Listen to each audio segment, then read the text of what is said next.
Hello everyone. तो आज हम कर रहे हैं द मैजिक कारपेट क्लास 4 की fourth chapter the king who wanted to touch the moon. So it is a very interesting story और ये कैरेबियन फोक टेल है। मतलब एक कैरेबियन जो कंट्री है उसमें कुछ लोकल जो स्टोरीज़ है वो चलती है, वहाँ से ये एक फोक टेल ली गई है। तो सबसे पहले हम वार्म अप रीड करेंगे। Once there was a proud and foolish king. एक बार एक मूर्ख किंग था और वो अपने आप पे बहुत प्राउड फील करता था। He loved to wear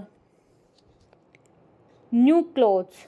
उसको नए कपड़े पहनने का बहुत शौक था, बहुत प्यार करता था वो नए कपड़े पहनना। One day two tailors came to his court.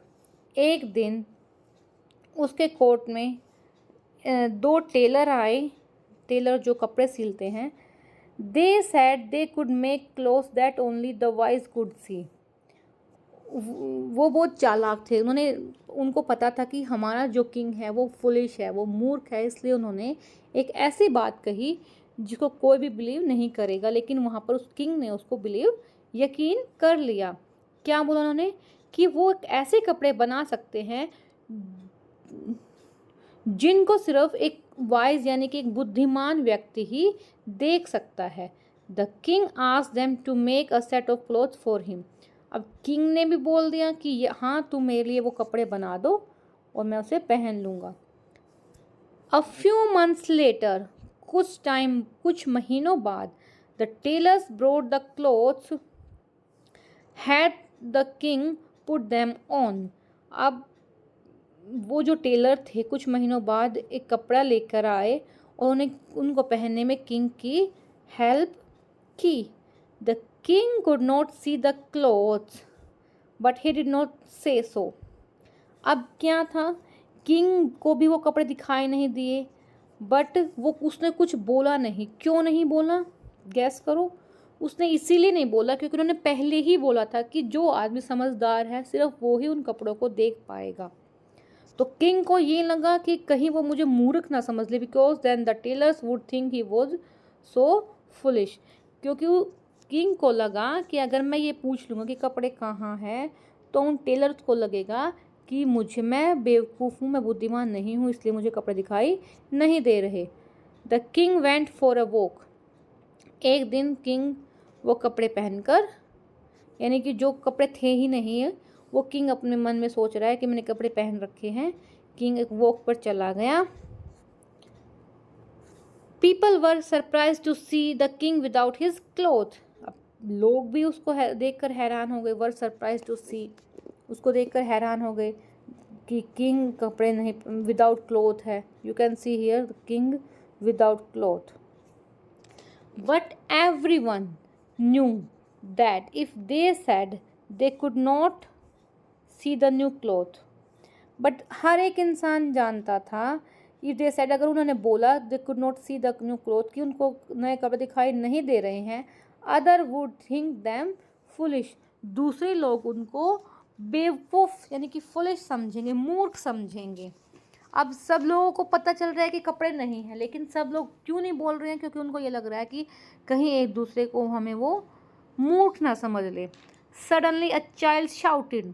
अब बच्चा तो बच्चा होता है, उसको नहीं पता था ये क्या हो रहा है, वो तो अब बोलेगा ही। तो एक बच्चा चिल्लाया, where are the king's clothes, king के क्लोथ कहाँ हैं? एंड स्टार्टेड लाफिंग, और उसने हंसना स्टार्ट कर दिया। Everyone laughed with him. अब सब उस पर हंसने लग गए। The king ran back to his palace. Palace means अपने महल में। अब किंग वापस अपने महल में भाग गया। He was no longer proud and become a good ruler. अब उसको अपने आप पर बहुत ज़्यादा प्राउड नहीं रहा। अब उसके दिमाग में ये आ गया, उसको ये समझ आ गई कि मैं ये क्या फुलिश काम कर रहा था, मूर्ख काम मैंने किया है, अब मुझे ऐसा नहीं करना है, मुझे एक अच्छा रूलर यानी कि राजा बनना है। Here is the story of another foolish king. अब यहाँ भी एक अनदर फुलिश किंग है, मूर्ख किंग है। Read what he did in his false pride. अब आगे रीड करते हैं कि उसने भी अपने झूठे घमंड में आकर, झूठा घमंड इन द सेंस कि उसको ये लग रहा था कि मैं जो चाहूँ वो मैं कर सकता हूँ, और उसने अपने जो कोर्टियर्स थे, जो अपने सेवादार थे, उनको ऑर्डर दिया कि ये कर दो वो कर दो, वो भी करते चले गए क्योंकि राजा का आदेश था। तो देखिए let's see what happened to this king. Long ago there lived a proud and foolish king. बहुत पहले एक अपने आप पे घमंड करने वाला, प्राउड करने वाला किंग रहता था। He wanted to become the best king in the world. वो सोचता था कि मैं इस वर्ल्ड का सबसे बेस्ट किंग बन जाऊं। Pacing up and down his room one night, एक रात वो इधर उधर अपने महल में घूम रहा था। He looked out of his window, उसने अपनी विंडो से बाहर देखा। एंड सो द मून, उसने क्या देखा कि वहाँ पर मून था। He decided that he would become the first man to touch the moon. अब वो क्या डिसाइड करता है कि मैं इस धरती का पहला ऐसा इंसान बन सकता हूँ जो कि इस मून को मैं टच कर पाऊँगा। क्या लोगों को लगता है बच्चों कि आप मून को यहाँ से खड़े हो कैसे टच कर सकते हो? So what he did next, let's read. He summon the royal, summon means order summon to appear, किसी को अपने पास बुलाने के लिए ऑर्डर भेजना। रॉयल कारपेंटर, जो उसकी दरबार का कारपेंटर था, उसने उसको बुलाया। एंड सेड, उसको बोला, I want you to build a really tall tower, मैं चाहता हूँ कि तुम मेरे लिए एक बहुत बड़ा टावर बनाओ। It must reach up into the sky, I want to touch the moon, और वो टावर इतना बड़ा होना चाहिए कि वो स्काई तक पहुँच जाए। I want to touch the moon.